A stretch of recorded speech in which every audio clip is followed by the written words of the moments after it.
शुभकामनाएं होंगी इस थिएटर के? कोई भी एक थिएटर ग्रुप 13 साल चलाना, ये अपने आप में बहुत बड़ी बात है। और जहाँ तक मुझे याद है अंशु की मेरी पहली बात हुई थी जब लॉकडाउन चल रहा था, और लॉकडाउन के वक्त वो ऑनलाइन क्लासेस लेके ये एकेडमी चला रहा था। और ऐसे एकेडमी में मुझे नहीं लगता कि ज़्यादा पैसे मिलते होंगे। ये थिएटर का प्यार है जो वो कर रहे हैं, तो मैं बहुत सारी शुभकामनाएं दूंगा। ये एक छोटा सा पौधा है लगाया हुआ, इन्होंने कुछ सोचा होगा, और मैं उम्मीद करता हूँ और मैं मेरे बेस्ट विशेज़ है कि वो छोटा सा पौधा एक वट वृक्ष बन जाए। Thank you so much sir. Sir इसके अलावा और एक चीज़, थिएटर इन दिनों कम होते जा रहा है दिन ब दिन। सर क्या कहना चाहेंगे उस बारे में? और क्या है, पहले आपको लगता है पहले कि गेहूँ बाजरे की रोटी मिलती थी, अब ब्रेड मिलता है ना। इंस्टेंट फूड का ज़माना आ गया है, तो हर कोई किसी को लगता है कि क्यों मेहनत करे। मतलब पढ़ाई में भी बच्चे याद करते हैं इसलिए ताकि जाके एग्ज़ाम में लिखे और कल भूल जाए। तो यहाँ भी अभी पैटर्न वही गया है, सीरियल के डायलॉग्स बोल दो, कैमरा के सामने आए, 4 लोग पहचान दे, हो गए एक्टर। लेकिन अगर आपको लंबे रेस का घोड़ा बनना है तो मेहनत करनी है, और मेहनत करनी तो थिएटर करना है। कि आज जो भी दिखते हैं थिएटर वाले, वो ऐसे ही नहीं बने, उनकी 30-30 साल 20-20 साल की मेहनत होती है। तो मेहनत करनी है, अगर अच्छा एक्टर बनना है तो थिएटर करना है कंपलसरी, उसमें कोई ये नहीं, शॉर्टकट नहीं है। और अंशु सर की बात करें, किस तरह का बॉन्ड शेयर करते हैं उनके साथ? अरे बहुत अच्छा यार, थिएटर लवर है आदमी, थिएटर से जो प्यार करते हैं वो मैं तो उससे प्यार कर देता हूँ। हम सबके खून में थिएटर। थैंक यू थैंक आज यू। आज के प्ले के बारे में बताइए। अब बहुत अच्छा प्ले था, मैंने बताया भी कि मुझे बहुत अच्छा लगा प्ले। और ये बेसिकली थिएटर से जुड़ा हुआ प्ले था, एक एक्टर की मौत। और हर कोई एक्टर तो यही चाहता है कि अगर मेरा जो आज परफॉर्म कर रहा है वो बेस्ट हो, इसलिए मराठी में उसको प्रयोग शब्द है। प्रयोग मतलब आप कुछ भी करो, एक्सपेरिमेंट करते रहो, हर बार अलग होता है, और कोई फिक्स नहीं होता कि आज वैसा किया वैसे ही कल भी मैं परफॉर्म करूँगा। कल शायद आज ज़्यादा अच्छा होगा या नहीं होगा। तो ये एक अच्छा प्ले था, मुझे तो अच्छा लगा। Thank you sir, thank you so much. Very good यार। हाँ, याद आ गया जो 13 पे ही पहला मुखड़ा ख़त्म होता है, तो इतना ही सुरीला इसका सफ़र रहा है केडेंस का। और वैसे ही जैसे माधुरी का गाना 1 2 3 4 है, उसमें जैसे डेट वाइज मूवमेंट बताई गई है, वैसे ही ये भी आगे बढ़ते रहेंगे, केडेंस भी आगे बढ़ता रहेगा, और बताएंगे कि 16 को क्या हुआ और फिर 17 को क्या हुआ। सर अभी अभी जो कलाकार थे उनको मैं पूछ रहा था कि जो थिएटर्स है वो कहीं ना कहीं कम हो गए, ओटीटी आ गया है, फिल्म्स की तरफ बहुत सारे एक्टर्स का रुझान हो गया है। तो सर क्या कहना चाहेंगे उस बारे में? एज एन एक्टर क्या लगता है कि थिएटर्स अब इम्पोर्टेंट है बहुत ज़्यादा एक्टर के करियर के लिए? ना, थिएटर की एक्टिंग और सिनेमा की एक्टिंग में बहुत फ़र्क होता है। थिएटर का अपना मज़ा है। थिएटर अगर भांग है तो सिनेमा जो है वो वाइन है। आप भंग की, यहाँ भंग का नशा ज़्यादा खूबसूरत होता है अगर आप हद से ज़्यादा ना खाएं तो। और वैसे ही है, थिएटर का अपना नशा है, इस नशे का तोड़ कोई है नहीं।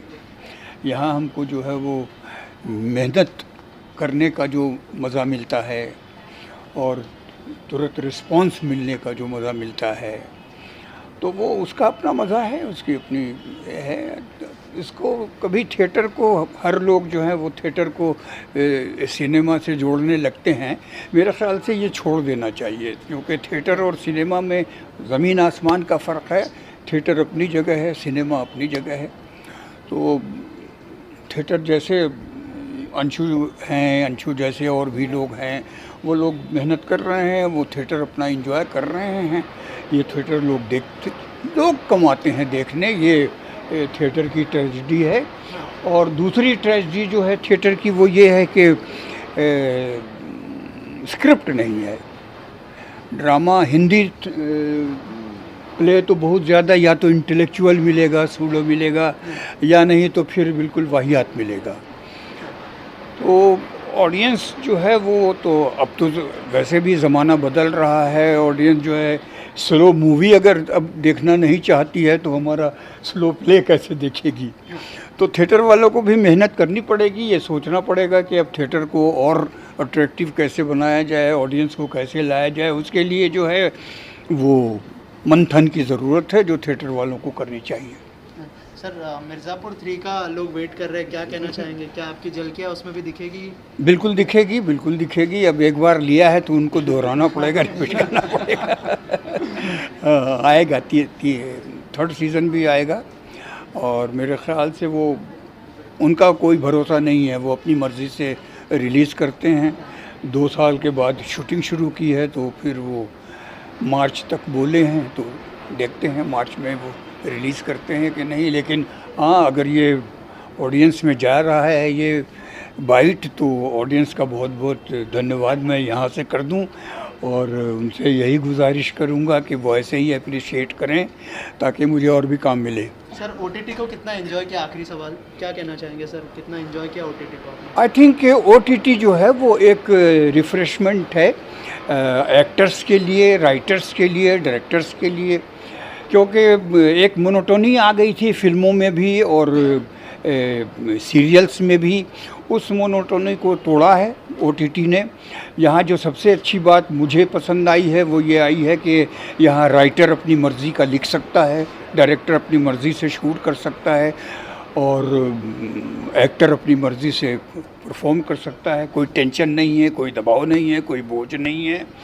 और पैसा तो आर्टिस्ट को वैसे भी बहुत ज़्यादा प्रभावित करता नहीं है, रोल ही कैरेक्टर ही प्रभावित करता है, तो पैसे की तो कोई बात नहीं है। अगर यहाँ इंजॉय कर रहे हैं, इंजॉयमेंट बहुत ज़्यादा है OTT में। आपको हर तरह से राइटर भी इंजॉय कर रहा है, डायरेक्टर भी इंजॉय कर रहा है, एक्टर भी इंजॉय कर रहा है। Thank you sir, thank you so much. Okay. 13 साल हो गए सर, इतने सालों तक एक थिएटर अकेडमी को आगे लेके जाना कितना चैलेंजिंग है। अभी अब OTT का ज़माना आ गया और बहुत सारी चीज़ें हो रही है सर, क्या कहना चाहिए? जी जी जी, सबसे पहले तो कैडेंस को 13 साल हुए। 13 साल से कोई इतने लगाव से एक्टिंग के बारे में विचार कर रहा है, प्रयोग कर रहा है, तो उसके लिए उनको शाबाशी तो देनी पड़ेगी। और आगे इनका जो प्रवास है उसके लिए मैं बहुत बहुत शुभकामनाएं देता हूँ। अभी इन्होंने जो प्ले दिखाया, एक एक्टर की मौत, एक्टिंग किसी कलाकार की जब अंदरूनी ज़रूरत होती है तभी वो इतनी लगाव से वो कर पाएगा।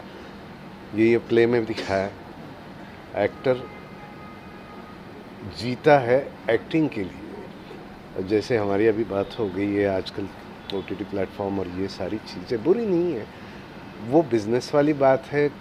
लोगों का एंटरटेनमेंट होना चाहिए, इसके लिए अलग अलग तरीके आज बिज़नेस के माध्यम से अपनाए जा रहे हैं। लेकिन एक्टिंग, जब थिएटर की एक्टिंग की बात होती है तो वो आपकी अंदरूनी ज़रूरत ही होती है। मैं अभी कुछ जो एक्टिंग सीखने की इच्छा रखने वाले सबको बताने जा रहा था कि भाई अपने अंदर से जो निकलती है, जब आप एक्टिंग सीखने आते हो, ट्रेनिंग लेने आते हो, तो सबसे अहम बात आपको सीखनी है कि ये जो एक्टिंग मेरे अंदर से निकलती है, मतलब कहाँ से निकलती है, ये कहाँ से निकलती है। मतलब जब भी एक एक्टर को ठहराव आ जाता है तो समझ लेना चाहिए कि उसने ये बातें जान ली हैं कि उसके अंदर से कहाँ से निकलती है। तो अपने अंदर जैसे जैसे अपना जो डेटा, मेरे लाइफ एक्सपीरियंस का एक डेटा हो जाता है, इमेजिनेशन हो जाता है, विजुअलाइजेशन एबिलिटी हो जाती है, अपनी इमोशनल कैपेसिटी हो जाती है, इन सारों के एक PDF बने हुए होते हैं।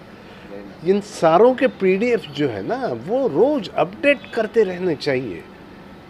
वो एक बार ऐसा नहीं होता कि एक बार वो PDF बन गया तो लाइफ लॉन्ग इस्तेमाल हो जाता, नहीं। ये PDF सारे अपडेट नहीं करते रहें तो आपकी एक्टिंग में एक वो क्या कहते हैं उसको, मतलब तो एक जगह वो ठहराव नहीं आ पाएगा, वो रुक जाती है एक्टिंग, रुक जाती है एक्टिंग, और ऊपर ऊपर की एक्टिंग करने लगता है आदमी। तो ये सारी बातें आप यहाँ आके अपना समय दे रहे हैं, सर आपको सिखा रहे हैं, तो उनसे ये सारी बातें जान लीजिए। और उसके साथ वो टेक्निक तो है, टेक्निक तो खैर बेसिक टेक्निक आप जान लीजिए, उसके बाद आपके हाथ में आपको टेक्निक को कैसे खिलाना है, करना है नहीं करना है, क्या है। एक वक्त ऐसा आ जाता है, आपको इतना एक्सपीरियंस आ जाता है कि आप उस टेक्निक से खिलवाड़ भी कर सकते हैं। लेकिन ये सारी बात, ये जो बेसिक चीज़ें हैं, अपने अंदर के सारे PDF कैसे अपडेट रखे जाते हैं, इसके बारे में रोज़ सोचा करिए, रोज़ सोचा करिए। और कैडेंस थिएटर मेरे ख्याल से इसी रास्ते पे जा रहा है, और ये जो बच्चे हैं वो ज़रूर यहाँ से कुछ लेके जाएंगे, अपने अपने लाइफ को अपनी एक्टिंग को, दोनों को सुधार पाएंगे, इसका मुझे विश्वास है। थैंक यू, बड़ा अच्छा लगा यहाँ पे आके। Thank you so much. Thank you. Thank you मैं पिछले 10-12 सालों से देख रहा हूँ अंशु जी को। हिंदी थिएटर्स बॉम्बे में बहुत लो प्रोफाइल पे चल रहे हैं, लेकिन अगर उसका परचम अंशु जी जैसे लोगों के हाथ में है तो हिंदी थिएटर्स का फ्यूचर बहुत ब्राइट है, because he is really working very hard day in day out. मैं इनके बहुत सारे चीज़ों को फॉलो करता हूँ एंड मैं इनसे बहुत जूनियर हूँ एंड मैं इनको बहुत बैकग्राउंड से बहुत फॉलो करता हूँ and I take inspiration from people like him. And Hindi theatres का अगर फ्यूचर अच्छा होना है तो it's because of people like Anshu. Congratulations to Thank you so entire much. Team, god bless you. Thank you so much ma'am ji, thank you so much. Thank you sir. आप क्या कहना चाहेंगे? मुझे बहुत कुछ स्पेशल कहना है। देखिए, मैं एक एक्टर हूँ और 10-12 साल मैंने मुंबई में स्ट्रगल किया, 2002 से लेकर 2012 तक, प्रकाश जी की फिल्म की राजनीति और चक्रव्यूह। उसके बाद में मैंने ये पाया कि कहीं ना कहीं मेरे बेस में कमी थी। एज ए एक्टर जो प्रिपरेशन होनी चाहिए वो नहीं थी मेरी, और उस समय मैं केडेंस आया था जब मुझे शायद कुछ भी नहीं आता था, और वो समय मेरे लिए बहुत इम्पोर्टेंट था क्योंकि एक बार ऐसा लगा कि मुझे वापस चले जाना चाहिए जयपुर, जहाँ से मैं बिलोंग करता हूँ। लेकिन केडेंस ने उस खाली स्लेट पे वो लिखा जो कि एक एक्टर के लिए बहुत ज़रूरी है, अंशु सर के साथ में और हमारे टीचर्स उस समय जो भी थे साथ में। और 2-3 साल लगातार मैंने यहाँ पे प्रैक्टिस किया, वर्कशॉप्स किए, 1-2 प्ले भी किए, और उसके बाद लिपस्टिक अंडर माय ब्रू का 2017 में रिलीज़ हुई और रत्ना जी के ऑपोजिट में था, और उसके लिए मुझे सराहना भी मिली। और तब तक मैं अपने पैर पे खड़ा हो चुका था इस कॉन्फिडेंस के साथ में कि मैं कर सकता हूँ। और उसके बाद आज 2022-23 चल रहा है और केडेंस की 13th वर्कशॉप एनिवर्सरी पे मैं यहाँ पे आया हूँ। एक फ़िल्म बना ली है अपनी खुद की as a director, as a lead actor उसमें, और बहुत जल्दी वो फिल्म रिलीज़ होगी। और जो ये नींव पड़ी थी 2012 में, उसके रिजल्ट्स अब दिखाई दे रहे हैं। तो केडेंस ने मेरी ज़िंदगी बनाई है, मैं ये कह सकता हूँ। Thank you so thank you so much, thank you so much. Anshu ji, आपसे जानना चाहूँगा, 13 साल हो गए, जैसे बहुत बड़ा सेलिब्रेशन हो रहा है, तो ये 13 साल की जर्नी को कैसे डिफाइन करते हैं आप? किस तरह की मेमोरीज रही है 13 साल? मेमोरीज तो बहुत कुछ है, मतलब जैसे इस वीडियो में हमने दिखाया कि एक वन रूम किचन से मैंने शुरू किया था, और शुरू में तो हमने नाम भी डिसाइड नहीं किया था। हमको लगा था कि जब डेट डिसाइड होगा कि हम परफॉर्म कब करेंगे, तब हम प्ले का नाम और ग्रुप का नाम डिसाइड करेंगे। तो मुझे लगता है कि डेफिनेटली कुछ भी आप करना चाहते हैं तो मुश्किल तो है, पर मुझे अच्छे लोग मिलते गए, टू बी वेरी ऑनेस्ट। जो ऐसे लोग मिलते गए जो बहुत ज़्यादा प्रोत्साहित करते हैं, लिली जी जैसे लोग जो बहुत ज़्यादा पहले से जुड़े हुए थे, जिन्होंने बहुत हेल्प की। इंडस्ट्री से ऐसे कुछ लोग हैं जिनको मैं पहले से जानता नहीं था, उन्होंने बहुत हेल्प किया।